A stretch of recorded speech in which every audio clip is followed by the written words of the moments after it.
মাছ তো তোমরা অনেকভাবে খেয়েছো, এই মাছটা একবার এই রকমভাবে করে খেয়ে দেখো কতটা টেস্ট লাগে। তখনই অবশ্যই কমেন্ট করে জানিও। আর অবশ্যই কিন্তু কমেন্ট করতে ভুলবে না আমার দিদির হাতের রান্নাগুলো তোমাদের কেমন লাগছে। আর যদি খুব ভালো লাগে তবে একটা লাইক করে পাশে থেকো। আর যারা যারা এখনও অবধি আমার ইউটিউব চ্যানেলটাকে সাবস্ক্রাইব করোনি, অবশ্যই চটপট করে এই সুন্দর সুন্দর রেসিপিগুলো পাওয়ার জন্য অবশ্যই সাবস্ক্রাইব করে ফেলো। আর যারা ফেসবুক থেকে দেখবে, ফলো করতে কিন্তু ভুলো না অবশ্যই, ঠিক আছে? আর ইউটিউবের কিন্তু সাবস্ক্রাইব করে বেল বাটনটা প্রেস করে রেখে। তো তোমরা দেখতেই পেলে কী মাছ রান্না হচ্ছে। এই মাছটা গোটা অবস্থায় এরকমভাবে একবার রান্না করে তৈরি করে খেয়ে দেখো। খুব বেশি কিন্তু মশলার প্রয়োজন নেই, তেলেরও বেশি প্রয়োজন নেই, সাদামাটা অনেক কম সময়ে কিন্তু রান্নাটা হয়ে যায়। দিদি রান্না করছে আজকে হচ্ছে গোটা লোটে মাছ। তো গোটা লোটে মাছের জন্য দিদি এখানে মিক্সির জারে গোটা পেঁয়াজ বাটা, আদা বাটা, রসুন বাটা সেটা একবারেই বেটে নিয়েছিল। আর সাথে দিয়েছিল কিন্তু একটা আস্ত টমেটো।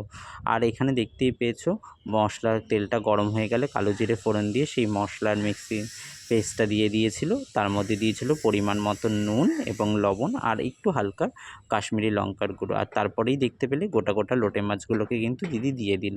এবারে এই মাছটা একটু ফুটতে, কারণ লোটে শুকনো যদি ঝুড়ো খেতে চাও সেক্ষেত্রে কিন্তু তোমাকে অনেকটা সময় লাগবে। তবে এই গোটা লোটে মাছের ক্ষেত্রে কিন্তু, যেহেতু লোটা মাছ সমুদ্রের মাছ, নুন প্রচণ্ড পরিমাণে থাকে, জল ছাড়ে, তো এই লোটে মাছটা একটু ঝোল ঝোল গামাখা গামাখা থাকে। তো এখানে যেহেতু কোনো জলের ব্যবহার করেনি, মাছ থেকেই যতটুকু জল বেরোবে সের মধ্যেই কিন্তু মাছটা কিন্তু সেদ্ধ হয়ে যাবে।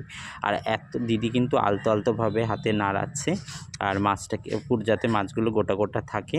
তো তোমরা যারা যারা গোটা লোটে মাছ খেতে ভালোবাসো তারা এরকমভাবে খেয়ে দেখো। আর অনেকেই আছো যারা হচ্ছে কাঁটাটাকে বের করে দাও, তবে কাঁটাটা কিন্তু খাওয়া কিন্তু আর একটা অন্যরকম স্বাদ। আর দিদি দেখতেই পেলে মাছটা রান্না হওয়ার পরে কিন্তু ওপর থেকে কিন্তু দিদি গরম মশলা দিয়ে দিয়েছিল। তোমাদের কাছে যদি ধনেপাতা থেকে থাকে তো অবশ্যই ধনেপাতা দিও। আর আজকের রেসিপিটা তোমাদের কেমন লাগলো অবশ্যই কমেন্ট করে কিন্তু জানিও। আর খুব ভালো লাগলে একটা লাইক করে পাশে থেকো। তো আজকের মতন টাটা। আর সাথে আর একটাও রান্না করেছিল, উচ্ছে কুমড়ো আলু দিয়ে কিন্তু একটা বটি মতন করেছিল, যেটা আমার জামাইবাবুর খুব ফেভারিট খাবার। তো আজকে এইটুকুই রান্না হয়েছিল। তো আজকের মতন টাটা বাই। আবার পরবর্তী ভিডিওতে তোমাদের সাথে দেখা হবে খুব